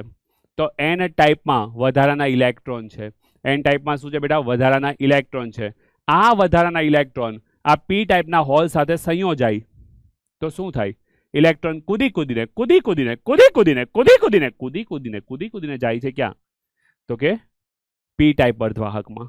N ટાઈપના ઇલેક્ટ્રોન્સ કૂદી કૂદીને જાય છે P ટાઈપના અર્ધવાહકમાં. તો ઓબ્વિયસલી અહીંયા ઋણ સ્થિતિમાન આવી જશે, અહીંયા ધન સ્થિતિમાન આવી જશે. આ જે વિસ્તાર બન્યો એ વિસ્તારમાં તમે જોવા જાઓ તો P ટાઈપમાં વધારાના હોલ નથી, N ટાઈપમાં વધારાના ઇલેક્ટ્રોન નથી. તો આ જે સ્તર બન્યો એને ડેપ્લેશન સ્તર કહેવાય. હવે શું થાય? અહીંયા આગળ ઋણ વિદ્યુતભાર વધતો જાય, ઋણ સ્થિતિમાને આવતું જાય. તો અહીંયાથી વધુ ઇલેક્ટ્રોન જે આવતા હોય ને એને કહે છે રૂકો જરા સબર કરો. કેમ એવું કહેશે? એનું કારણ છે ને, તમે સમજો કે ઋણ ઋણ અપા કરશે, ઋણ ઋણ અપા કરશે. રૂકો જરા સબર કરો, અભી આપકી જગા નહીં હૈ. તો એક નિશ્ચિત લેવલ પર આ ડેપ્લેશન બેરિયરનું નિર્માણ થઈ જાય છે અને હવે વધારે ઇલેક્ટ્રોન્સ મૂવ કરી શકતા નથી, ડ્રિફ્ટ કરી શકતા નથી, રાઈટ? તો અલગ અલગ P ટાઈપના અર્ધવાહકોમાં ઉપયોગમાં નિયમિત P પ્રકારનું અર્ધવાહક ભેગા કરવામાં આવે છે. ત્યારે લાક્ષણિકતાના આધારે ઉપયોગમાં PN જંકશન ડાયોડ કહે છે. ને હા, આને કહેવાય શું? PN junction diode. અને PN જંકશન ડાયોડનું મેઇન કામ શું છે એને પણ અલગ અલગ નિર્માણમાં જોવા મળે છે. જેમ કે એક ડાયોડ PN જંકશન ડાયોડ જ છે, જેને આપણે લાઇટ એમિટિંગ ડાયોડ પણ કહીએ છીએ. નો ડાઉટ એ P ટાઈપ અને N ટાઈપના ભેગા થઈને જ બનેલો છે, પણ એ વિશિષ્ટ પ્રકારના P ટાઈપ અને N ટાઈપ હોય છે કે જેથી અહીંયા આગળ જ્યારે મૂવ કરવાનું આવે ઇલેક્ટ્રોનને તો એક પ્રકારની ઉર્જા ઉત્સર્જન કરે, જે ઉષ્મા ઉર્જા સ્વરૂપે ના હોતા લાઇટ સ્વરૂપે હોય છે. ફોટો ડાયોડ હોઈ શકે, રાઈટ? આજકાલ એક નવી જનરેશન ચાલી રહી છે સોલાર સેલની. તો સોલાર સેલ પણ શું છે? PN જંકશન ડાયોડ જ છે, વન ટાઈપનું, રાઈટ? તો એ એક અલગ પ્રકારના ડાયોડ છે જે તમારા સિલેબસમાંથી કટ થયા છે પણ હતા, રાઈટ? ચલો હવે વધુ શું છે આ PN જંકશન ડાયોડમાં? ડેપ્લેશન સ્તર શું છે? વિદ્યુત ક્ષેત્ર. હવે આપણે જાણી ચૂક્યા છે કે અહીંયા ધન બન્યું, અહીંયા ઋણ બન્યું, તો વિદ્યુત ક્ષેત્ર દિશા ધનથી ઋણ તરફ, એટલે એન વિભાગથી પી વિભાગ તરફ અંદર તરફ જોવા મળે છે. Right, okay. અને હા, આ દાતા આયન અને આ સ્વીકારનાર આયન એટલે શું? ડોનર. ડોનર એટલે આપણે કહીએ છીએ દાતા ગુજરાતીમાં. અને જે સ્વીકારે છે, ડોનર હશે તો કોઈ એક્સેપ્ટર પણ હશે, તો એક્સેપ્ટર છે એને આપણે કીધું સ્વીકારનાર આયન. હે ને, સારું ના લાગે ને કે અલગ વર્ડ વાપરીએ, તો અહીંયા આગળ આપણે સ્વીકારનાર લખ્યું. અને આ વિસ્તારમાં શું રચાઈ જાય છે? ઇલેક્ટ્રોન હોલના જોડકા રચાઈ જાય છે. તો આ વિસ્તારને શું કહેવાય? ડેપ્લેશન સ્તર કહેવાય. અને ડેપ્લેશન સ્તરમાં સ્થિતિમાનનું આલેખ કેવો હોય? તો સ્થિતિમાનનો આલેખ તમને કંઈક એન ટાઈપમાં આવી રીતે જોવા મળે છે અને પી ટાઈપમાં કંઈક આવી રીતે જોવા મળે છે. ઓકે, તો ચલો અહીંયા આગળ આ વસ્તુ પણ તમારે ધ્યાનમાં લેવાની છે. હવે અલગ અલગ ધાતુ માટે આ પીએન જંક્શન ડાયોડ બનાવીએ કે સિલિકોન માટે બનાવીએ, તો જર્મેનિયમ માટે બનાવીએ, તો એના સ્તરની જાડાઈ કેટલી હોય અને ત્યાં ક્ષેત્ર કેટલું ઉત્પન્ન થાય છે અને ત્યાં બ્રેકડાઉન વોલ્ટેજ કેટલા હોય છે, એને પણ આપણે ડેટા મુજબ યાદ રાખી લઈએ. તો જંક્શન આગળ પોટેન્શિયલ બેરિયરના લીધે ઇલેક્ટ્રોન પાસે જંક્શનમાં જેટલી બહાર ઉર્જા આપીએ તો જ સ્તરમાંથી પસાર થઈ શકે. ઓબ્વિયસલી હવે આ સ્તર બની ગયું છે, તો હવે ઇલેક્ટ્રોનને વધુ મૂવ કરવા માટે શું કરવું પડે? એક પર્ટિક્યુલર ઉર્જાની જરૂર પડવાની છે કે જેથી ઇલેક્ટ્રોનને રૂકો જરા સબર કરવા હતું ને એ હવે બોલવું ના પડે. રાઈટ. એન્ડ આ પોટેન્શિયલ બેરિયર જર્મેનિયમ માટે 0.3 છે, પણ સિલિકોન માટે 0.7 છે. તમને ખ્યાલ છે આપણે સૌથી વધુ સેમિકન્ડક્ટર ડિવાઇસ વાપરીએ છીએ, એમાં સિલિકોન યુઝ થાય છે, જર્મેનિયમ નહીં. પ્રમાણમાં સસ્તું છે આથી. ઓકે. અને ડેપ્લેશન સ્તરની જાડાઈ લગભગ કેટલી હોય છે? 10⁻⁶ માઇક્રોગ્રામના ક્રમની હોય છે. તો ઓબ્વિયસલી V = ED કરો તો તમને ક્ષેત્ર મળશે, E = V/D થી, અને એ ક્ષેત્રનું મૂલ્ય લગભગ કેટલું મળી જશે? 5 × 10⁵ ક્રમનું હોય છે. રાઈટ. તો ચલો આટલો ડેટા છે, આ ડેટા તમારે યાદ રાખવાનો છે. આ એકવાર બોર્ડમાં પૂછાયેલું, પણ આનો યુઝ ઘણી બધી વાર JEE નીટના કોઈ દાખલાઓમાં થતો હોય છે. રાઈટ. ચલો નેક્સ્ટ થિયરી જોતા પહેલા ફોરવર્ડ બાયસમાં ક્યારે વપરાય, રિવર્સ બાયસમાં ક્યારે કહેવાય, એ જોતા પહેલા એકવાર મને જરા કોમેન્ટ બોક્સમાં જણાવો કે અહીંયા સુધી કેટલાને ખબર પડી ગઈ, કેટલાને એવી ખબર પડી ગઈ કે પી ટાઈપ સેમિકન્ડક્ટર અને ખાલી એન ટાઈપ સેમિકન્ડક્ટર બંને વિદ્યુતની દ્રષ્ટિએ પહેલા શું હતા? तटस्थ હતા. આવી કેટલાને ખબર પડી ગઈ? જરા જણાવો તો कमेंट बॉक्स में. तो भैया मुझे बताओ यार किसको समझ में आ गया ये चीज़ें, और जो चीज़ें समझ में आ गई है वो लिखनी भी ज़रूरी है. तो જ્યારે બી તમે બનાવો ત્યારે આ વસ્તુ લખી દો. પણ હવે ફોરવર્ડ બાયસ કોને કહેવાય, રિવર્સ બાયસ કોને કહેવાય? ફોરવર્ડ બાયસમાં તો શું વિદ્યુત પ્રવાહનું વહન થાય કે ના થાય, રિવર્સ બાયસમાં થાય કે ના થાય? જો બંને કન્ડિશનમાં થાય છે તો શું V વિરુદ્ધ R નો આલેખ સુરેખ મળે છે કે નહીં, એટલે કે ઓહમના નિયમનું પાલન થાય છે કે નહીં, એ સમજીએ. ભૈયા ઓહમના નિયમના પાલનમાં આપણે એકવાર તો કીધું તો મર્યાદા એવી છે કે દરેક ડિવાઇસ માટે સાચું નથી, હે ને? જંક્શન ડાયોડ માટે પણ આ સાચું નથી. તો કઈ રીતે ખોટું પડે છે, શું પ્રેક્ટિકલી ગ્રાફ છે એને પણ આપણે સમજી લઈએ અને ફટાફટ આ વસ્તુને સમજીએ. ફોરવર્ડ બાયસ, જો પી ટાઈપ સેમિકન્ડક્ટર જોડે પીએન જંક્શન ડાયોડમાં એક બાજુ પી ટાઈપ હશે, એક બાજુ એન ટાઈપ હશે, બરાબર છે? તો પી ટાઈપ સાથે બેટરીનો ધન જોડવામાં આવે અને એન ટાઈપ સાથે બેટરીનો ઋણ જોડવામાં આવે તો ફોરવર્ડ બાયસમાં આવશે. બીજી વસ્તુ, જ્યારે પી ટાઈપ સાથે બેટરીનો ધન જોડવામાં આવે છે તો જોજો અહીંયા આગળ કઈ જગ્યાએ બેટા? એક્ઝેક્ટ અહીંયા પી ટાઈપ પાસે ઋણ સ્થિતિમાન હતા, અહીંયા ધન સ્થિતિમાન હતા ડેપ્લેશન બેરિયરના. પણ અહીં જે છે બહારી વોલ્ટેજ એ અંદરના વોલ્ટેજનો વિરોધ કરે છે. બહારના વોલ્ટેજ જે બેટરીના વોલ્ટેજ છે અંદરના વોલ્ટેજનો શું કરે છે? વિરોધ કરે છે. પરિણામ સ્વરૂપ અહીંયા રહેલા ઇલેક્ટ્રોન પણ શું થાય છે? થોડા પેલી બાજુ જવા માંડે છે, હે ને? તો પરિણામ સ્વરૂપ અહીંયા શું થશે? પી ટાઈપ સેમિકન્ડક્ટરમાંથી અને એન ટાઈપ સેમિકન્ડક્ટરમાં થોડું નાનું બનશે. ડેપ્લેશન બેરિયર શું છે? ઘટે છે. રાઈટ. તો ચલો જોઈ લઈએ શું છે.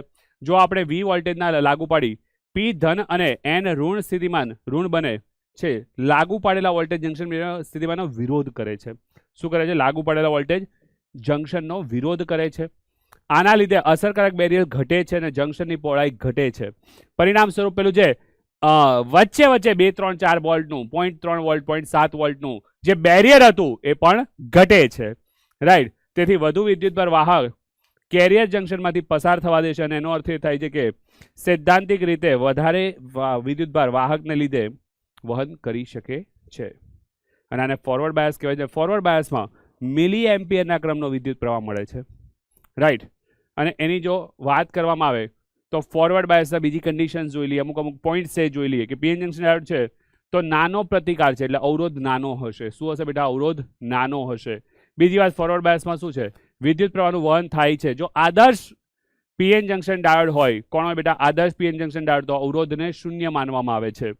ઓકે, ફોરવર્ડ બાયસમાં મિલી એમ્પિયરના ક્રમનો વિદ્યુત પ્રવાહ મુખ્યત્વે મેજોરિટી ચાર્જ કેરિયરના કારણે, મુખ્યત્વે ઇલેક્ટ્રોનના કારણે. કોના કારણે બેટા? ઇલેક્ટ્રોનના કારણે વિદ્યુત પ્રવાહનું વહન થાય છે. અને મુખ્યત્વે મેજોરિટી ચાર્જ કેરિયર વહન પામે છે. 2 વાર લાઈન લખેલી છે. ઠીક છે, ચલો નેક્સ્ટ વિચાર લઈએ. Reverse bias. ફોરવર્ડ બાયસનો લાક્ષણિક ગ્રાફ. 0.7 વોલ્ટ પછી વિદ્યુત પ્રવાહનું વહન વધતું જાય છે. એને breakdown voltage cut in voltage કહેવાય. શું કહેવાય બેટા? કટ ઇન વોલ્ટેજ કહેવાય છે. ક્લિયર રાખજો એટલી વાત, રાઈટ. અને ત્યારબાદ જો તો સુરેખ આલેખ નથી, પણ કોઈ પણ સમયનો આલેખ આપણે કોઈ પણ 2 બિંદુ પકડી અને એનો ઢાળ શોધીને લઈ શકીએ છીએ, રાઈટ, એપ્રોક્સ. અને ફોરવર્ડ બાયસનો અવરોધ શું હોય? તો અવરોધ આ ઇક્વલ ટુ વોલ્ટેજમાં થતો ફેરફાર અપન પ્રવાહમાં થતો ફેરફાર, લગભગ 100 ઓહમના ક્રમનો હોય છે. એન્ડ કટ ઇન વોલ્ટેજ આપણે જાણી ચૂક્યા છે 0.3 અને 0.7 હોય છે. હવે છે રિવર્સ બાયસ. રિવર્સ બાયસમાં શું હોય? રિવર્સ બાયસમાં શું હોય? તો રિવર્સ બાયસમાં તમે જોવા જાઓ તો મુખ્યત્વે બાહ્ય વોલ્ટેજ બેટરીના ધન સાથે એન ટાઈપ અને બેટરીના ઋણ સાથે પી ટાઈપ જોડવામાં આવે. ઇન્ટરનલી અહીંયા માઇનસ હતું, અહીંયા પ્લસ હતું. એક્સટર્નલી અહીંયા પ્લસ અને અહીંયા માઇનસ. તો જો અહીંયાના વોલ્ટેજ અને બાહ્ય વોલ્ટેજ બંને વોલ્ટેજ કેવા થઈ ગયા? એકબીજાના સપોર્ટમાં આવી ગયા. અને जब सपोर्ट में आएंगे तो क्या कह सकते हो? जो सपोर्ट में आई जाए तो वोल्टेज सपोर्टिव वोल्टेज है, परिणामे वोल्टेज डेप्लेशन स्तर वोल्टेज पण વધશે, डेप्लेशन સ્તરની જાડાઈ પણ વધશે. અને એક વખત બ્રેકડાઉન થયા બાદ, કયું થયા બાદ બેટા? બ્રેકડાઉન થયા બાદ વોલ્ટેજમાં શું થાય છે બેટા? સોરી, બ્રેકડાઉન થયા બાદ પ્રવાહ એકદમથી વધી જાય છે. બ્રેકડાઉન થયા બાદ પ્રવાહ એકદમથી વધી જાય. માઇનોરિટી ચાર્જ કરીને કારણે પ્રવાહ હશે 10⁶ ક્રમનો અવરોધ જોવા મળી જશે, રાઈટ. મોટા સ્થિતિમાનથી વિદ્યુત પ્રવાહનું વહન થશે, નાના સ્થિતિમાનથી થશે નહીં. અને આદર્શ જો પીએન જંકશન ડાયોડ હોય તો રિવર્સ બાયસમાં પ્રવાહને શૂન્ય ધારવામાં આવે છે. ચલો, દરેક કન્ડિશન છે લખેલી છે, એકવાર વાંચી લેજો, રાઈટ. એન્ડ રિવર્સ બાયસમાં આવશ્યક વોલ્ટેજ શું હોય છે બેટા? ક્રિટિકલ રિવર્સ બાયસ મળે નહીં, જેને બ્રેકડાઉન વોલ્ટેજ કહે છે. અને બ્રેકડાઉન બાદ વિદ્યુત પ્રવાહનું વહન થાય છે. આદર્શ લાક્ષણિક ગ્રાફ જોતા પહેલા બેરિયર વધે છે, પહોળાઈ વધે છે, પોટેન્શિયલ એટલે કે સ્થિતિમાન વધે, બેરિયર સ્થિતિમાન વધે છે, પહોળાઈ વધે છે, મોટો પ્રતિકાર એટલે મોટો અવરોધ હોય છે. ત્યારબાદ જોવા તો વિદ્યુત પ્રવાહ ઘણો નાનો હોય છે, જે માઇક્રો એમ્પિયરના ક્રમનો હશે, રાઈટ, માઇક્રો એમ્પિયરના ક્રમનો. ત્યારબાદ વિદ્યુત પ્રવાહ માઇક્રો એમ્પિયરના ક્રમનો લખ્યું જ છે, ચલો, હે ને. અને નેનો એમ્પિયરના ક્રમનો સિલિકોન માટે જોવા મળે છે. આ પણ જોઈ લેજો. વિદ્યુત પ્રવાહ મુખ્યત્વે માઇનોરિટી ચાર્જ એટલે કે હોલના કારણે હોય છે, રાઈટ. અને રિવર્સ બાયસ કેરેક્ટરિસ્ટિકમાં એકવાર બ્રેકડાઉન થયા બાદ પ્રવાહ ખૂબ જ શાર્પલી વધે છે, રાઈટ. પણ આ હજુ શાર્પ નથી, આ એકદમ શાર્પ નથી. આ શાર્પ છે પણ એકદમ શાર્પ નથી. એકદમ શાર્પ કોને કહેવાય સર? એકદમ શાર્પ કોને કહેવાય એ હું તમને બતાવીશ ક્યાં આગળ. એક્ઝેક્ટ આવી રીતે નીચે જ પડી જાય કૂટ, અને એકદમ શાર્પલી વધી ગયું કહેવાય, રાઈટ. એકદમ શાર્પલી વધી ગયું કહેવાય. આ એકદમ શાર્પલી નથી, આ હજી થોડો ત્રાંસો છે. શાર્પ વધશે શેમાં ખબર તમને? એટલે કે વોલ્ટેજ લગભગ અચળ થઈ જશે. એવું થશે બેટા ઝેનર ડાયોડમાં. એ ઝેનર ડાયોડ પણ આપણે જોઈ લઈશું. હવે છે બેટા રિવર્સ બાયસનો અવરોધ લગભગ 10⁶ ક્રમનો જોવા મળી જાય છે. અને બ્રેકડાઉન વોલ્ટેજ કેટલા હોય છે બેટા? 25 થી 35 વોલ્ટની વચ્ચે જોવા મળે છે. સો દરેક પીએન જંકશન ડાયોડના બ્રેકડાઉન વોલ્ટેજ એટલા હોય ના. આપણે અલગ અલગ રીતે આને બ્રેકડાઉન વોલ્ટેજને ઘટાડી પણ શકીએ. કઈ રીતે? અશુદ્ધિઓ ઉમેરીને. ઓકે, અશુદ્ધિઓ ઉમેરીને આ વસ્તુ પણ કરી શકીએ. જેની પહેલા PN junction diode as a voltage regulator. અને લાક્ષણિક વક્ર આપણે જોઈ લીધા કયા કયા છે. જો આ પીએન જંકશન ડાયોડ એને બતાવાય કઈ રીતે? તો આ એની સંજ્ઞા છે, દેખાય છે તમને? ટ્રાયેંગલ જોડે એક લીટી, રાઈટ. આ ઊંધો કે છે ત્યાં કેથોડ છે, બીજી બાજુ એનોડ છે, અને કેથોડ છે ત્યાં એન ટાઈપ સેમિકન્ડક્ટર છે. ફોરવર્ડ બાયસ અને રિવર્સ બાયસની કેરેક્ટરિસ્ટિક તમને જોવા મળી જશે. ક્યારે ફોરવર્ડ બાયસ કહેવાય, ક્યારે રિવર્સ બાયસ કહેવાય, એને પણ આપણે યાદ રાખી લઈએ. તો આટલામાં લગભગ તમે જોવા જાવ તો આ બધું પીએન જંકશન ડાયોડ આવી જાય છે, રાઈટ. પ્રવાહ માઇક્રો એમ્પિયર, મિલી એમ્પિયર, ઘણી બધી વસ્તુઓ આ જગ્યાએ. તો સ્ક્રીનશોટ લઈ લો એકવાર, મસ્ત સ્ક્રીનશોટ લઈ લીધો હશે, રાઈટ. તો આ વસ્તુમાં ઘણી બધી જગ્યાએ આ વસ્તુ પણ કામ લાગી છે. સીધું યાદ રાખવા માટે પણ છે. ઘણી બધી વાર દરેક એક્ઝામમાં પૂછાયેલો એક ક્વેશ્ચન, તમને 4 અલગ અલગ ડાયોડ આપી દે અને પછી કે which of the following is in forward bias or which of the following in reverse bias, અથવા નીચેનામાંથી આપેલો કયો ડાયોડ ફોરવર્ડમાં છે, કયો ડાયોડ રિવર્સમાં છે, એવો ક્વેશ્ચન પણ પૂછતા જોવા મળી જાય છે. તો એ ક્વેશ્ચન પણ જનરલી તમને જોવા મળતો હોય છે. તો આ એક મોસ્ટ કોમન ક્વેશ્ચન છે. આ કોમન ક્વેશ્ચન પણ તમને આવડવો જોઈએ. ચલો હવે છે આનો જ એક ક્વેશ્ચન કે પ્રવાહ શોધવાનો છે. સૌથી પહેલા વિચારો કે આદર્શ ડાયોડ છે. ડાયોડ આદર્શ વિચારો.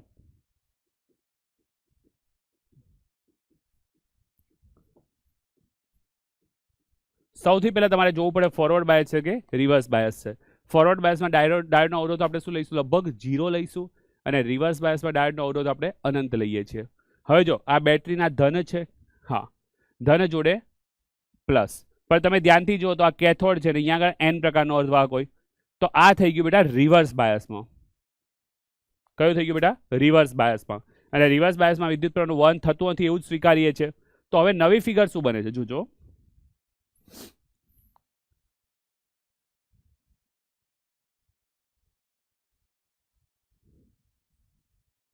સર અહીંયા 10 ઓહમ, અહીંયા 10 ઓહમ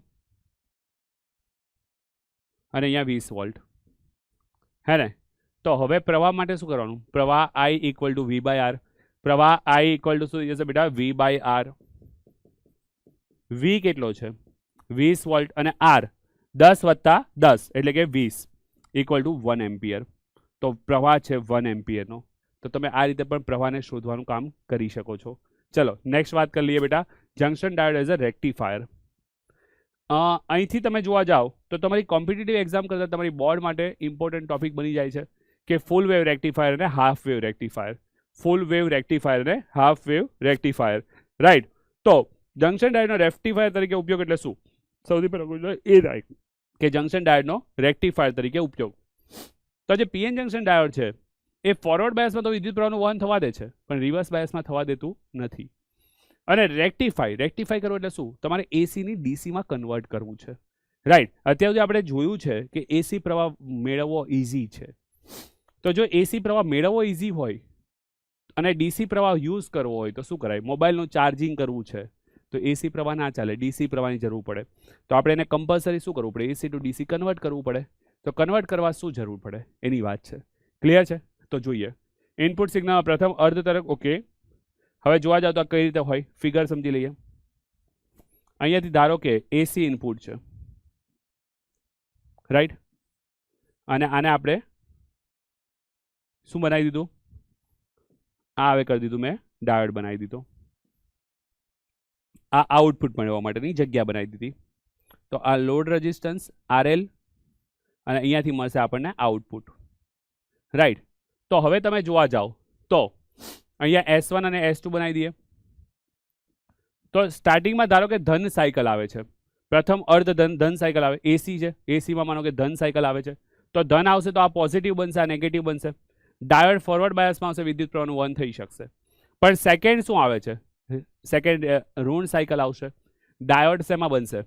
તો કે ભાઈ ડાયોડ અહીંયા આગળ રિવર્સ બાયસમાં બનતા વિદ્યુત પ્રવાહનું વહન થતું નથી. તો કન્ટિન્યુ તમે જોવા જાઓ તો ઇનપુટ સિગ્નલ અને આઉટપુટ સિગ્નલ જો. ઇનપુટ સિગ્નલ કંઈક આવું હોય તો આઉટપુટ શું મળે? આ ઇનપુટ. તો આઉટપુટ માત્ર ધન સાયકલ પર જ મળે, ઋણ સાયકલ પર મળે નહીં. તો આ થઈ ગયું હાફ વેવ રેક્ટિફાયર. અડધા તરંગ તો ધન બની ગયા, પણ બીજા અડધા તરંગ લટકીને રહી ગયા કે આવ્યા જ નહીં. કેમ કે રિવર્સ બાયસમાં વિદ્યુત પ્રવાહનું વહન જ નહીં થાય. તો અહીંથી વહન થાય તો અહીંયા આગળ મળે ને કંઈ, તો મળતું નથી. પણ હા, અડધા તરંગ ધન બની ગયા, કુછ તો હેપીનેસ મિલ ગઈ. ઓકે, હવે છે બેટા અર્ધ તરંગ રેક્ટિફાયરમાં બીજા ધન ઋણ સાયકલમાં શું બને છે આવી ગયું. હવે છે બેટા એને સિગ્નલ, ઇનપુટ સિગ્નલ કેવા હશે, આઉટપુટ સિગ્નલ કેવા હશે. ફિગર તમે જોઈ ચૂક્યા છો. હવે છે બેટા હાફ વેવ રેક્ટિફાયર, પૂર્ણની પછી પૂર્ણ વેવ રેક્ટિફાયર, પૂર્ણ તરંગ રેક્ટિફાયર. હવે આ પૂર્ણ તરંગ રેક્ટિફાયર શું છે એને સમજવાની કોશિશ કરીએ. તો આ પૂર્ણ તરંગ રેક્ટિફાયરમાં બધા જ તરંગો ધનમાં કન્વર્ટ થઈ જાય. મતલબ અહીંયા આગળ જોવા જાવ તો બધા એસી હતા, હવે જો બધા ધનમાં કન્વર્ટ થઈ જાય છે. તો પૂર્ણ તરંગ રેક્ટિફાયર કઈ રીતે થાય છે એને સમજી લઈએ. કે અહીંયા આગળ સેમ ફિગર પણ એક એક્સ્ટ્રા ડાયોડ છે. અહીં જોવા જાવ તો ડાયોડ D1 અને D2 છે. જ્યારે D1 ફોરવર્ડ બાયસમાં હશે ત્યારે D2 રિવર્સ બાયસમાં હશે. તો D1 જ્યારે ફોરવર્ડ બાયસમાં ત્યારે પ્રવાહનું વહન જો આવી રીતે થાય બેટા, તો પ્રવાહની દિશા શું જ આ છે.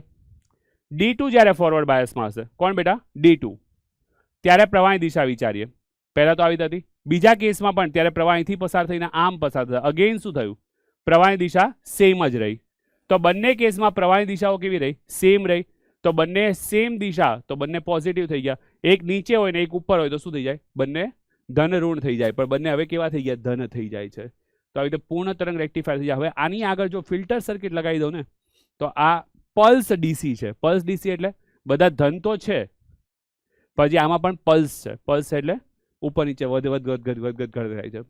પણ જો રેક્ટિફાઈંગ સર્કિટમાં આમાં હું શું કરું, એને ફિલ્ટર સર્કિટ લગાવી દઉં તો સંપૂર્ણ ડીસીમાં પણ કન્વર્ટ કરી શકાય છે. Is this clear? યસ. ચલો, આ થિયરિકલ પોર્શન છે એટલે તમે એક વસ્તુ સમજવી જરૂરી છે. પણ હવે તમે એક બીજી વસ્તુ સમજો. અર્ધ તરંગ રેક્ટિફાયર છે, તો એક ઇનપુટનું એક સિગ્નલ, આઉટપુટનું એક સિગ્નલ. અહીંયા જો ઇનપુટનું એક સિગ્નલ, તો એવા કેસમાં આઉટપુટના બે સિગ્નલ મળી જાય. તો ઇનપુટમાં f આવૃત્તિ, તો આઉટપુટમાં 2f આવૃત્તિ. ઇનપુટ આવૃત્તિ f, તો આઉટપુટ આવૃત્તિ કેટલી થાય, 2f થઈ જાય. જ્યારે અહીંયા ઇનપુટ આવૃત્તિ f, તો આઉટપુટ આવૃત્તિ કેટલી થઈ જાય, શેમાં બેટા, અર્ધ તરંગ રેક્ટિફાયરમાં f થઈ જાય. રાઈટ. તો હવે શું ક્વેશ્ચન છે, એસી તરંગની આવૃત્તિ કેટલી છે બેટા, 50 હર્ટ્ઝ છે. જ્યારે અર્ધ તરંગ રેક્ટિફાયર મૂકવામાં આવે તો ઇનપુટ આવૃત્તિ બરાબર શું કહેવાય, આઉટપુટ આવૃત્તિ. તો ઇનપુટ આવૃત્તિ કેટલી આપી છે બેટા, 50. તો હવે કોમેન્ટ બોક્સમાં જણાવો આઉટપુટ આવૃત્તિ કેટલી હશે. ચાલો ફટાફટ તમે કોમેન્ટ બોક્સમાં, યાર કોમેન્ટ ઓછી કરી રહ્યા છો, ફટાફટ કોમેન્ટ કરો યાર. અરે યાર ફટાફટ કોમેન્ટ કરો યાર, નહીં મજા આવે બાકી કોમેન્ટ્સ કરો. આઉટપુટ આવૃત્તિ કેટલી હશે. ચલો હવે આપણે નેક્સ્ટ ટોપિક તરફ વળીએ છીએ. હવે શું છે, ઝેનર ડાયોડ. આ ઝેનર ડાયોડ શું છે, જરૂર કેમ પડી અને ક્યાં જરૂર છે અને ક્યાં યુટિલાઇઝેશન થઈ શકે. તો બેટા ઝેનર આ ખાસ પ્રકારનો વાહક છે. હવે જો આની વાત કરવામાં આવે, ઝેનર ડાયોડની જો વાત કરવામાં આવે, રાઈટ, તો અહીં છે ને રિવર્સ બાયસમાં વોલ્ટેજ કેવા થઈ ગયા, એકદમથી અચળ થઈ ગયા અને પ્રવાહ વધી ગયો. શું થાય છે સમજાવું. તો વોલ્ટેજ અચળ થઈ ગયા છે. અને જો ઝેનર ડાયોડમાં કેવી રીતે મેળવવામાં આવે છે, એટલે ઝેડ ખાસ પ્રકારનો છે, તો અહીંયા આગળ ઝેડ લખવામાં આવ્યો છે. રાઈટ. શું કરવામાં આવે, તો કે આપણા વોલ્ટેજ રેગ્યુલેટર તરીકે યુઝ થઈ શકે. કઈ રીતે યુઝ થઈ શકે, સમાંતરમાં વોલ્ટેજ સમાન હોય, ઝેનર ડાયોડને રિવર્સ બાયસમાં સમાંતરમાં મૂકી દો આપણા કોઈ પણ ડિવાઇસમાં, તો ડિવાઇસના વોલ્ટેજ કેવા થઈ જાય, અચળ થઈ જાય. બહારથી ગમે તેટલા વોલ્ટેજ વધઘટ થાય, પણ ત્યાંના વોલ્ટેજ અચળ, તો અહીંયાના વોલ્ટેજ પણ અચળ થઈ જાય. તો zener diode as a voltage regulator use થઈ શકે. એ રિવર્સ બાયસમાં મૂકવું પડે સમાંતરમાં. રાઈટ. બીજી વસ્તુ કેવી રીતે બનાવી શકાય, તો જે નોર્મલ પીએન જંક્શન ડાયોડ છે, એ પીએન જંક્શન ડાયોડમાં અશુદ્ધિઓનું પ્રમાણ વધઘટ કરવાથી પણ આ વસ્તુ બનતી હોય છે. તે ખાસ પ્રકારનો ડાયોડ છે, બ્રેકડાઉન વોલ્ટેજ રિવર્સ બાયસમાં હેઠળ કાર્ય કરે છે. તો ઝેનર ડાયોડને રિવર્સ બાયસમાં કામ કરવામાં આવે છે. તેનો ઉપયોગ રેગ્યુલેટર તરીકે કરવામાં આવે છે. ઝેનર ડાયોડનું ચિહ્ન તમે જોવા જાઓ તો અહીંયા 6 વાળું ઘટી જાય, તો અહીંયા 6 વાળો પોર્શન હટાવી દેવાનો બેટા. આ એનું ચિહ્ન છે. હા, અહીંયા આવું બધું નથી, 6 તો અલગથી લખવાનો હતો. આ થોડી સિગ્નલમાં ઉપર નીચે થઈ ગયું છે. ઝેનર ડાયોડ રિવર્સ બાયસમાં બ્રેકડાઉનમાં VZ કહેવાય છે. બ્રેકડાઉન વોલ્ટેજ ઝેનર વોલ્ટેજ કહેવાય. માત્ર શું છે બેટા, પછી અલ્પ પ્રમાણમાં રિવર્સ બાયસ વોલ્ટેજ વધારો તો પણ શું થાય, પ્રવાહ એકદમથી વધી જાય છે પણ વોલ્ટેજ અચળ રહે છે. રાઈટ. બીજા શબ્દોમાં કહીએ તો ઝેનર ડાયોડનો વોલ્ટેજ અચળ રહે છે અને એના ગુણધર્મને જ લીધે છે આ વસ્તુ. રાઈટ. ચલો હવે શું છે, zener diode as a voltage regulator. શું કર્યું, આપણું ડિવાઇસ છે અને આ ડિવાઇસના સમાંતરમાં આપણે શું જોડી દીધું, જુઓ તો વોલ્ટેજ રેગ્યુલેટર તરીકે ઝેનર ડાયોડને જોડી દીધું. એ પણ સમાંતરમાં રિવર્સ બાયસમાં જોડી દીધું. અહીંથી જે પ્રવાહ આવે છે બે ભાગમાં વિભાજિત થાય. તો અહીંયા જંક્શન પાસે પ્રવાહ વિચારો તો I ઇક્વલ શું થશે, IZ પ્લસ I લોડ અવરોધ. રાઈટ. બીજી વસ્તુ, સમાંતરમાં વોલ્ટેજ સમાન, તો બ્રેકડાઉનના વોલ્ટેજ બરાબર RL, તો VZ બરાબર VRL, વોલ્ટેજ સમાન થઈ જશે. રાઈટ. તો અહીંયા V ઇન શું થશે, V ઇન, તો VRS શું થશે ખબર, VRS V in minus VZ થશે. આ કન્સેપ્ટથી આપણે થઈ શકીએ. જો અહીંયાના વોલ્ટેજ VZ હોય, કુલ વોલ્ટેજ V ઇન છે, તો એ બે ભાગમાં વિભાજિત થાય, VRS વત્તા VZ. રાઈટ. સમાંતરમાં વોલ્ટેજ સમાન એટલે આખા ડિવાઇસના વોલ્ટેજ તો કેટલા થઈ ગયા, બ્રેકડાઉન વોલ્ટેજ એટલા વોલ્ટેજ થઈ જશે. તો એના પરના કન્સેપ્ટ પરથી દાખલા જોવા મળતા હતા, પણ આજકાલ આ ટોપિકને પણ ભૈયા હરિહરી કરવામાં આવ્યું છે, પણ છતાં આપણે એકવાર કરી લઈએ છીએ કે ઇમ્પોર્ટન્ટ છે. બ્રેકડાઉન વોલ્ટેજ, પછી બ્રેકડાઉન વોલ્ટેજ 6, તો આના વોલ્ટેજ પણ કેટલા 6 વોલ્ટ. અહીંયા વોલ્ટેજ કેટલા 18 વોલ્ટ, તો આના કેટલા થઈ ગયા 12 વોલ્ટ. રાઈટ, અહીંથી પ્રવાહ I જશે, તો અહીંથી IZ જશે અને અહીંથી IL જશે, હે ને. તો બહુ સિમ્પલ છે કે કુલ પ્રવાહ જે છે I એ શોધી શકાય ક્યાંથી, તો કે VRS શ્રેણી જોડાણમાં જે અવરોધ છે એનો ભાગ્યા એના અવરોધ. તો I નું મૂલ્ય શોધવાનું છે. તો I મૂલ્ય તો બહુ સિમ્પલ છે. I બરાબર શું થઈ જશે ભૈયા, અહીંયા આગળ 12 વોલ્ટ છે તો V/R પરથી 12 વોલ્ટ ભાગ્યા 500 બરાબર 24/1000, તો આ થઈ ગયું 24 મિલી એમ્પિયર. કેટલો પ્રવાહ મળી જાય 24 મિલી એમ્પિયર. તો ભૈયા આ 24 મિલી એમ્પિયર પ્રવાહ મળી જાય છે. તો આ જ તર્જ પર રાઈટ તમારે કમ્પ્લીટ કરવાનું છે. જો બાળકો વાત કરવામાં આવે આ ચેપ્ટરની, તો આ ચેપ્ટર બહુ સરળ છે, ચેપ્ટર છેલ્લું છે. લગભગ દરેક એક્ઝામમાંથી 1 થી 2 MCQ પૂછાવાના છે, તો આટલું કરી લેશો ડેફિનેટલી કામ થઈ જશે. જો તમારી કોમ્પિટિટિવ એક્ઝામની વાત કરીએ તો ક્વેશ્ચન પૂછવાની પ્રોબેબિલિટી ક્યાંથી વધારે છે? યસ, ડેફિનેટલી ક્યાંથી વધારે હતી? તો કે ભાઈ આગળના પોર્શન. અને આગળનો પોર્શન એટલે કયો પોર્શન કહીશું આપણે બેટા? તો કે આપણે ગેટ્સની વાત કરશું. અને પાછળના પોર્શનમાંથી તમારી બોર્ડ પૂછવાની પ્રોબેબિલિટી છે. તો 1 થી 34 મિનિટ લગભગ જેટલું ટાઈમ છે એ તમારી કોઈ પણ કોમ્પિટિટિવ એક્ઝામ માટે છે. અને પાછળનો જે પોર્શન છે એ તમારી કોમ્પિટિટિવ એક્ઝામ સાથે સાથે તમારા બોર્ડ માટે છે. તો પાછળનો પોર્શન 34 મિનિટ પછીનો પોર્શન ક્યાં છે? બોર્ડ માટે છે. જ્યારે આગળનો પોર્શન બોર્ડ પ્લસ પાછળનો પોર્શન બોર્ડ પ્લસ ઓલ તમારી કોમ્પિટિટિવ એક્ઝામ માટે છે. જ્યારે આગળનો પોર્શન માત્ર કોમ્પિટિટિવ એક્ઝામ માટે છે. એટલું ખ્યાલ આવી ગયો છે. આઈ હોપ સો કે આ સિરીઝમાં તમને મજા આવી હશે. આઈ હોપ સો કે તમે દરેક લેક્ચર્સ જોયા હશે. અને આઈ હોપ સો કે ફિઝિક્સવાળાના પ્લેટફોર્મ પર તમને ઘણી બધી નોલેજ મળ્યા હશે. રાઈટ, તો આ કદાચ સિરીઝનું છેલ્લું ચેપ્ટર હશે 12થનું. રાઈટ, પણ આવા જ લેક્ચર સાથે આપણે ફરી પણ મળતા રહેવાના છીએ. સો મળીએ છીએ ત્યાં સુધી. બાય એવરીવન, બેસ્ટ ઓફ લક. અંતમાં એટલું જરૂરથી કહીશ કે પોતાનું બિહેવિયર એવું રાખજો કે મહિલાઓ તમારી સાથે સુરક્ષિત ને ગર્વાંતિક અનુભવે. વડીલોને માન સન્માન, બચ્ચાઓને પ્યાર આપવાનું ક્યારેય ભૂલતા નહીં. So bye everyone, best of luck.